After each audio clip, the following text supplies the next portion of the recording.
Bien, bonjour à tous, je suis Tristan Roussel de chez Théodo et aujourd'hui je vais vous parler d'un sujet qu'on aborde assez peu chez Théodo, c'est les mathématiques. Donc, on va faire du lambda calcul. Donc, lambda calcul, ce terme magnifique, buzzword, arrangé avec informatique quantique et compagnie. Donc, qu'est-ce que c'est que ce bordel? Qu'est-ce que c'est que le lambda calcul? Donc, pour déjà, petite chose, pourquoi est-ce qu'on fait un peu des maths chez Théodo? C'est une question un peu qu'on se pose. Normalement, notre formation est plus axée vers de l'informatique un peu plus pratique. D'abord, on va faire des maths parce que c'est différent et qu'on aime bien essayer un petit peu d'autres modèles, itérer un peu, ouvrir nos horizons. C'est quand même quelque chose d'assez sympa. Ensuite, on va faire des maths parce que c'est cool les maths, franchement. C'est vraiment hyper stylé. C'est encore plus théorique que l'informatique et donc on peut encore plus se prendre la tête sur des grands trucs géniaux. Et enfin, on va faire des maths parce que en fait, le lambda calcul, c'est une des grandes bases de l'informatique, théorique et aussi bien pratique. Peut-être que vous connaissez certains langages fonctionnels, type Haskell, ce genre de choses. En fait, le lambda calcul, c'est toute la base des langages fonctionnels. Ok. Bon, alors, c'est quoi le lambda calcul, déjà? Hein? Est-ce qu'il y en a certains d'entre vous qui connaissent le lambda calcul? Autre que de nom. Cool. Ok, alors les lambda calcul, ça marche comment? Alors, on a des lambda termes.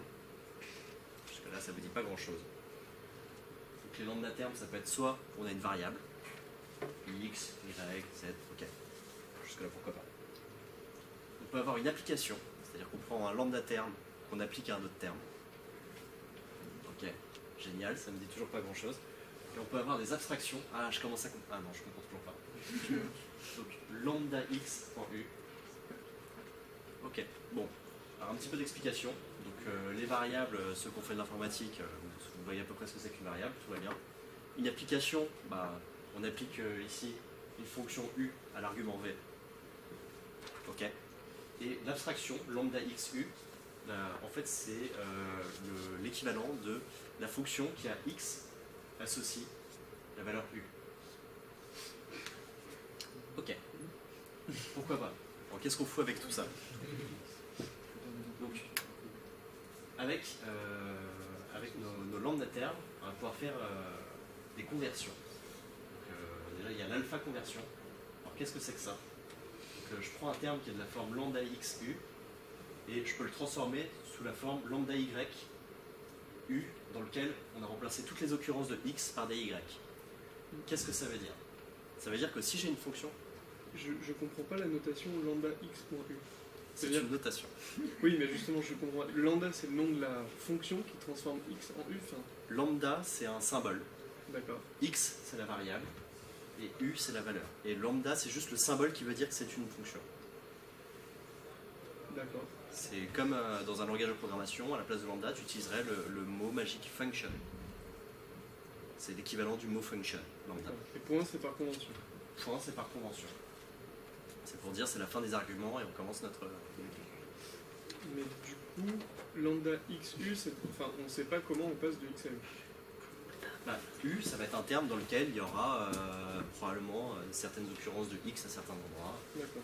Je vais faire un parallèle ensuite avec les fonctions informatiques un peu plus classiques. Donc, qu'est-ce que fait cette alpha conversion en fait?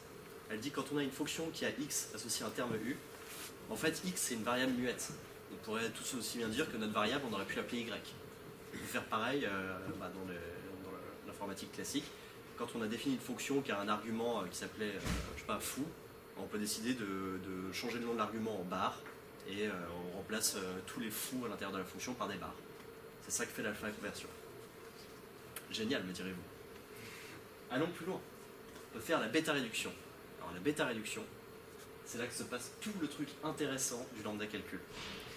Donc on prend une fonction du type lambda xu, donc une fonction qui a x associé u, et on prend un argument v.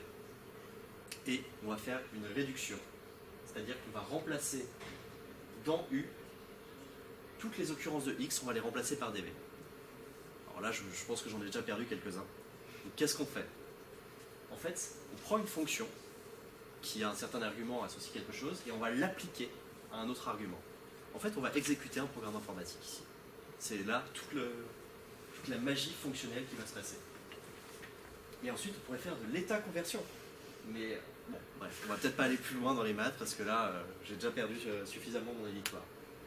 Donc, quel est le rapport avec l'informatique?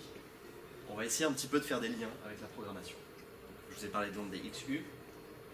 Ah, on s'y retrouve un peu plus là. Ça, c'est ma fonction lambda XU. Donc, pour ceux qui n'ont pas fait de PHP, vous allez avoir quelques soucis. J'ai choisi l'idiome PHP. Donc pas en dollars avant environ.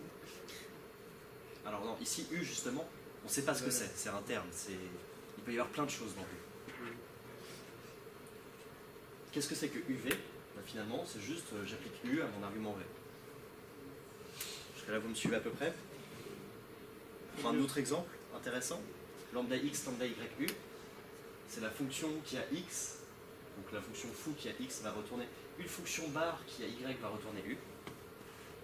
Et petit phénomène intéressant, je ne sais pas si vous avez déjà entendu parler de curification, décurification.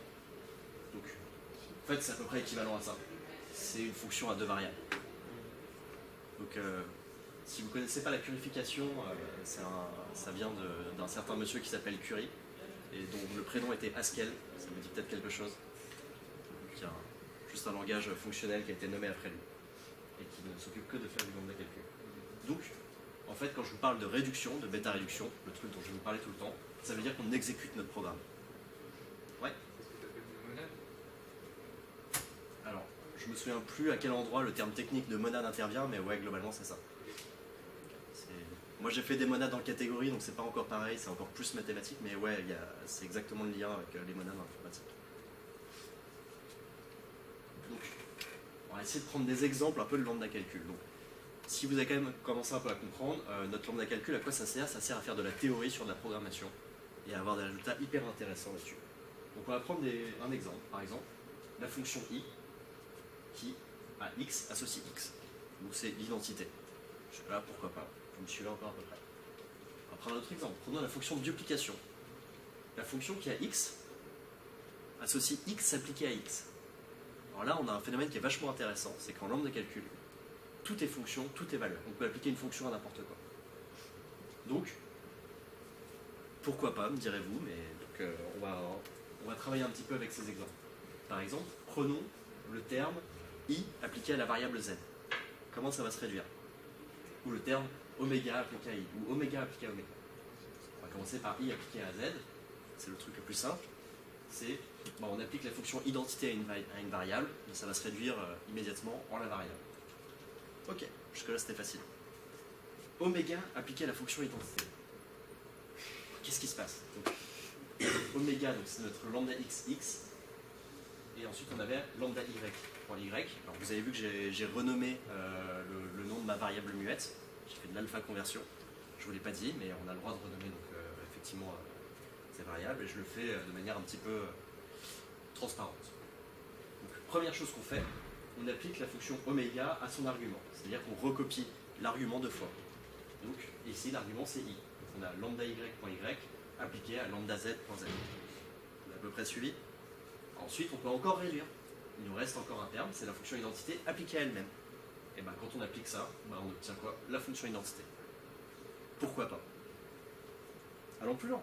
Réduisons la fonction duplication associée à la fonction duplication. Et là, là, en fait, si on essaie de réduire, on obtient une boucle infinie. On pourrait appeler, si vous voulez, une forme d'onde. Donc on essaie juste d'appliquer notre fonction et on retourne exactement sur le même programme. Donc exécution infinie, on est bloqué.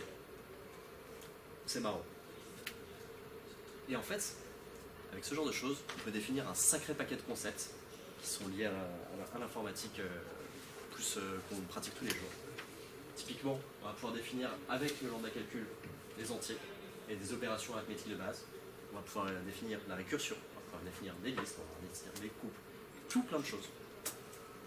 Donc, moi je vais vous présenter un exemple que je trouve intéressant. C'est les booléens. Donc on utilise ça à peu près tous les jours. Alors je vais vous définir trois termes. Qu'est-ce qui se passe? Donc, le terme grand T, spoiler alert, T est une initiale, qui a x et à y va associer x, le terme grand F, qui a x et y va associer y, et le terme ITE, qui fait un truc, ça a l'air chelou, je sais pas ce que c'est, je comprends plus rien, ça fait de toute façon 3 slides que je sais plus ce qui se passe. Bon, exemple intéressant, comment se réduit ITE de BTF, parce que B est égal à... Oh là là. Bon, on va se remettre dans nos idiomes un petit peu plus informatiques, ça va être un peu plus simple. Notre fonction T, c'est la fonction qui a une variable x et y va juste retourner x. Notre fonction f qui a x et y va retourner y. Et notre fonction ITE, c'est la fonction qui a b, t et f va appliquer, va retourner la valeur de b appliquée à t et à f. Vous allez me dire pourquoi pas. Bon, on va essayer du coup d'appliquer. On va prendre ITE appliqué à grand T et une variable t et petit f.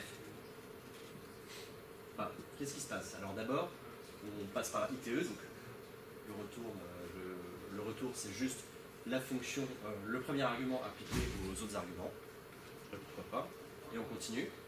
La fonction t, elle prend deux arguments et elle renvoie le premier.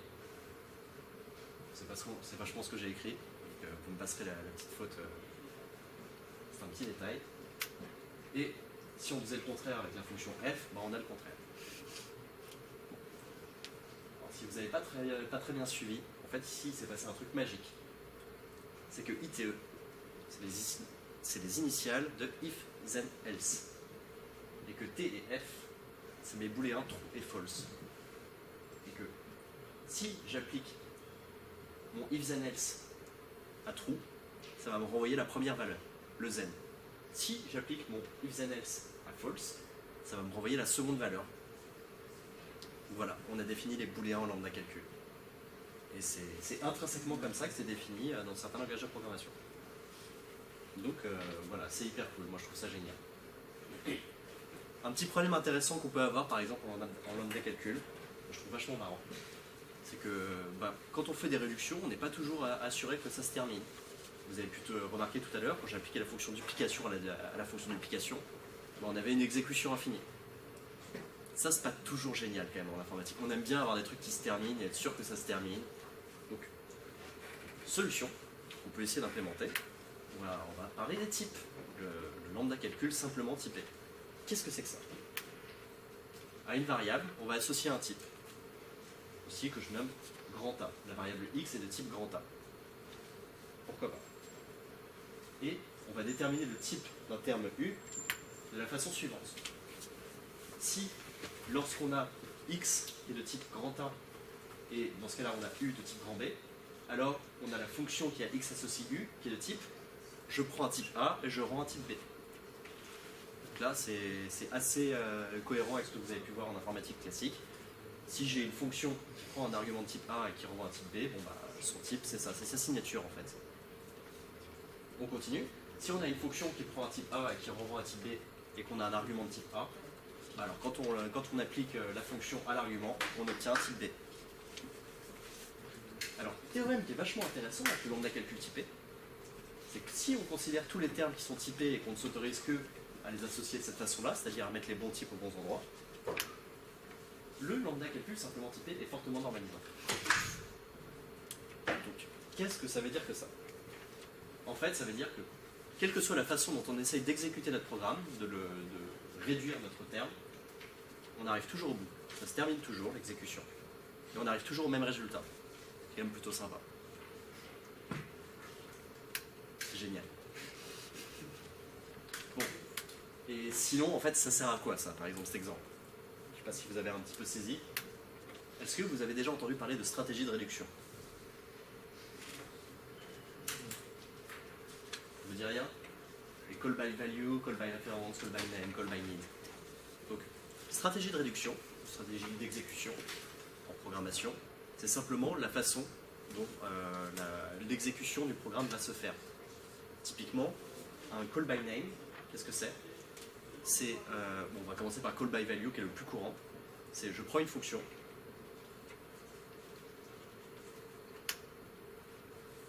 je calcule ma fonction déjà, parce que c'est important de savoir quelle est ma fonction avant de l'appliquer. je calcule l'argument de la fonction, donc je calcule la valeur, et enfin, je remplace ma valeur dans ma fonction. C'est l'exécution qui se passe dans la plupart des fonctions, enfin des programmes informatiques, c'est le callback value. Donc typiquement, on évalue les arguments avant de calculer la fonction. Un autre exemple qui peut être assez sympa, on peut faire une stratégie externe. Ça, c'est par exemple le call by name.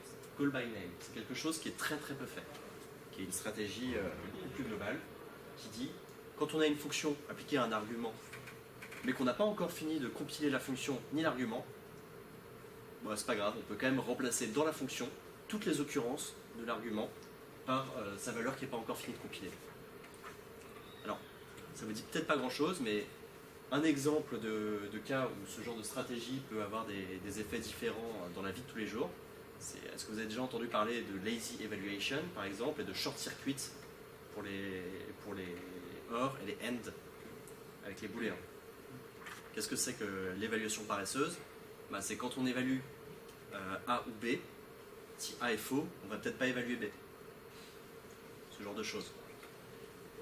Et suivant si on fait une stratégie interne ou externe d'évaluation de nos arguments, ça va avoir des effets différents parce qu'il peut y avoir des effets de bord. Typiquement, quand on évalue A ou B, suivant si on est short-circuit ou pas short-circuit, s'il se passe print Toto dans B, ça va tout changer. Donc, ce qui est intéressant, c'est que cette normalisation forte que je vous ai présentée au coup d'avant, c'est que quand on reste comme du lambda calcul sans effet de bord, en fait, quelle que soit la stratégie d'évaluation qu'on choisit, on arrive au même résultat. Et ça, c'est vachement intéressant pour la compilation, parce qu'on va pouvoir optimiser notre compilation de notre programme. Voilà. Bon. Qu'est-ce que ça peut nous apporter d'autre, les maths, au niveau du lambda calcul?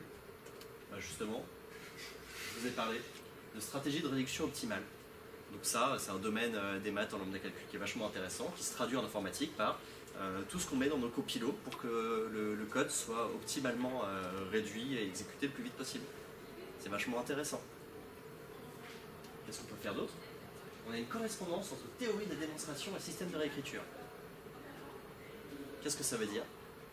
Je ne sais pas si vous vous souvenez, il y a un petit bout de temps, je vous ai parlé de type.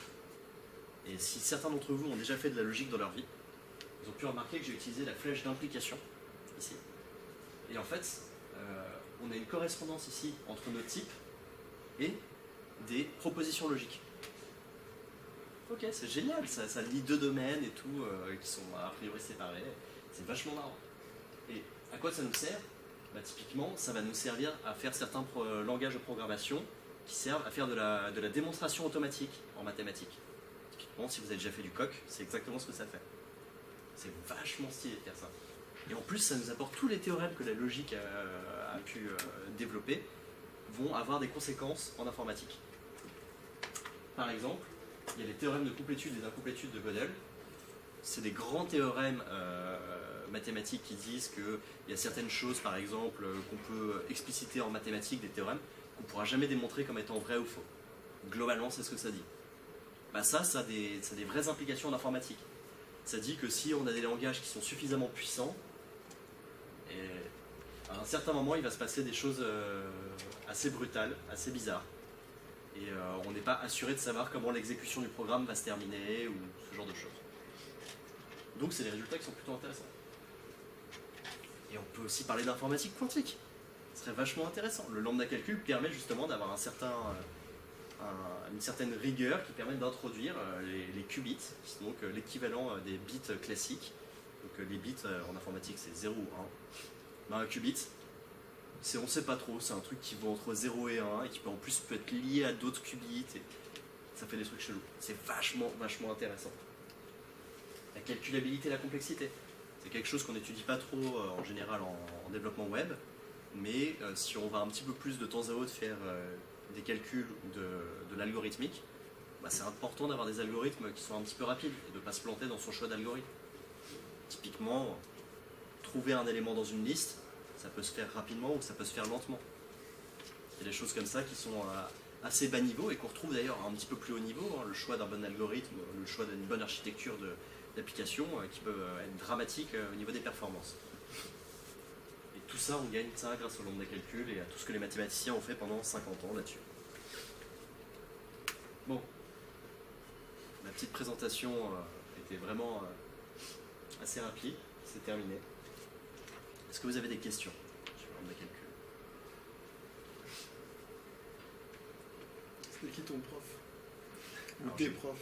J'ai eu plusieurs profs et je vais en parler juste après. Ok.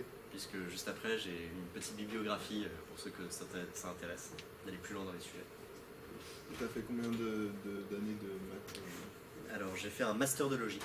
Donc, je suis allé très profondément dans la logique et j'ai fait beaucoup de lambda calcul, ce genre de choses. Ok. Et globalement, j'ai passé 2 ans sur ce genre de sujet. C'est quoi le langage le moins ingrat pour se mettre à la programmation fonctionnelle? Haskell, c'est vraiment génial. JavaScript. JavaScript.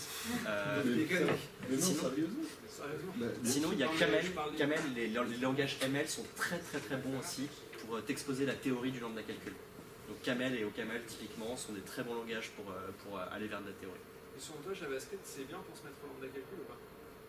C'est pas bien pour se mettre au lambda Parce que c'est calcul. pas du purement Ça hérite fonctionnel. de beaucoup de concepts qui ont été inventés grâce au lambda calcul. C'est un langage purement fonctionnel. Donc c'est bien quand même pour faire du fonctionnel. Mais c'est pas forcément bien pour comprendre plus comment a été créé le fonctionnel et d'où ça vient et comment ça fonctionne. Sinon, Haskell. Mais oui, enfin, JavaScript est l'exemple typique qu'on utilise tous les jours de langage purement fonctionnel. C'est purement fonctionnel. Quand on fait des closures, les fonctions anonymes, C'est un mélange fonctionnel interageur. les closures, donc les fonctions anonymes, c'est exactement ce qu'on appelle des lambda d'ailleurs, souvent dans certains langages, c'est ça, c'est du lambda calcul. Donc c'est exactement ce qu'on a fait. D'autres questions? Bon, alors j'ai une petite bibliographie à vous proposer. Valentin me demandait ce que j'avais suivi comme cours. Là, j'ai plein de notes de cours. Donc je vous ai proposé de la documentation par différents niveaux. Donc, premièrement, allez lire Wikipédia, c'est quand même le truc le plus accessible pour suivre des maths. C'est même quand on n'a pas de background, on comprend tout, enfin c'est génial, vraiment. Surtout sur le lambda calcul, c'est un sujet qu'on peut aborder avec très peu de notions. Et on n'a pas besoin de savoir faire des trucs de ouf en maths pour arriver à comprendre ça. Donc, toutes les notes de cours que j'ai plus ou moins suivies pendant mon master, il y a des trucs vraiment intéressants là-dedans, qui sont plutôt assez durs à voir, mais c'est amusant. Petite mention pour le livre Raymond Smulian, le livre qui en fout. C'est un livre qui est assez génial, qui essaye de rendre accessibles les maths par plein d'énigmes de niveau croissant. Et en fait, on s'en rend pas compte, mais le livre est fait de telle manière que, au début du livre, on te demande si on a chacun 10 francs et que je te donne 5 francs à toi, combien tu as de francs de plus que moi? Ça commence comme ça, c'est bête et méchant. Ça se termine par on a démontré des théorèmes de ouf en logique et on s'en est pas rendu compte parce qu'on a juste fait des énigmes. Et donc c'est vraiment un truc que je vous conseille de lire, qui est vraiment sympa. Et puis si vous lisez ça, PH sera très heureux d'avoir de nouvelles énigmes à poser pour les nouveaux arrivants. Et si vous vous sentez vraiment l'âme d'un explorateur chevronné, vous pouvez lire mon rapport de stage, qui est le titre le plus buzzwordesque qui existe en soi. Donc, la sémantique opérationnelle d'un lambda calcul quantique via la géométrie de l'interaction. C'est hyper intéressant. Je vous le conseille fortement. Voilà.